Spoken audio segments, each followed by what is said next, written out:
नमस्कार मित्रो, माझ्या कायदेभान या लीगल चॅनलवर तुमचं स्वागत आहे. तर आजच्या व्हिडिओचा विषय आहे की इंडस्ट्रियल झोनमध्ये टुरिझमचा बिझनेस करता येतो का, या अनुषंगाने कायदा काय म्हणतो, तरतूद काय म्हणते आणि एक जजमेंट आपण बघूया. तर मित्रो, MRTP कायद्याच्या अंतर्गत जेव्हा तुमच्या जमिनीवर वेगवेगळे आरक्षण पडतात, जसं की रहिवासी झोनचं आरक्षण पडतो, तुमचं ग्रीन झोनचं आरक्षण पडतं, त्याच्यातीलच एक आरक्षण पडतं इंडस्ट्रियल झोनचं.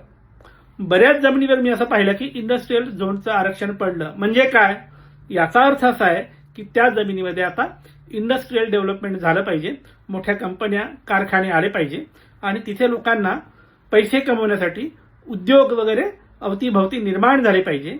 या हिशेबाने तिथे इंडस्ट्रियल झोन टाकण्यात येतं.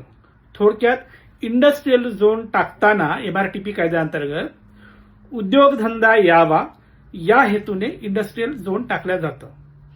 पण होतं नेमकं उलटं. तुमच्या जमिनीवर इंडस्ट्रियल झोन पडतो आणि अनेक वर्ष उलटून जातात, दोन दशकं उलटून जातात, पण तिथे कुठलीही इंडस्ट्री येत नाही. हा पहिला प्रकार होतो. दुसरं काय होतं, दुसरं असं आहे, तुमच्या जमिनीवर इंडस्ट्रियल झोन टाकल्यामुळे त्या जमिनीवर तुम्हाला कुठलाही डेव्हलपमेंट करता येत नाही, बांधकाम करता येत नाही, ती जमीन विकता येत नाही आणि दुसरे कुठला वापर करता येत नाही. तुमच्यावर निर्बंध येतात. म्हणजे इंडस्ट्रियल झोन पडल्या दोन ॲडव्हर्स इफेक्ट आले. एक तर मालकाला त्या जमिनीचा वापर करता येत नाही, डेव्हलपमेंट करता येत नाही किंवा विकता येत नाही, हा पहिला ॲडव्हर्स इफेक्ट. आणि दुसरा, जी इंडस्ट्री तिथे यायला पाहिजे, ज्याच्यासाठी ही जमीन नियोजित आरक्षित ठेवली आहे, ते काम तिथे कधी येतच नाही, कुठली इंडस्ट्री येतच नाही.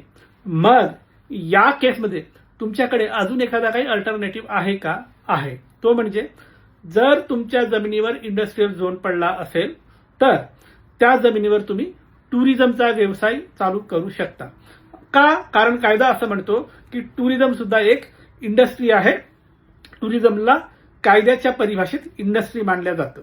मग टुरिझमचा जर तुम्हाला व्यवसाय करायचा असेल तर एकतर ती जमीन समुद्राच्या काठी पाहिजे किंवा एखाद्या मोठ्या रानात पाहिजे किंवा डॅमच्या बाजूला पाहिजे किंवा एका मोठ्या नदीच्या बाजूला पाहिजे, तर टुरिझमचा व्यवसाय तिथे चालू करता येईल. आता टुरिझम म्हणजे काय, बरेच प्रकार होऊ शकतात.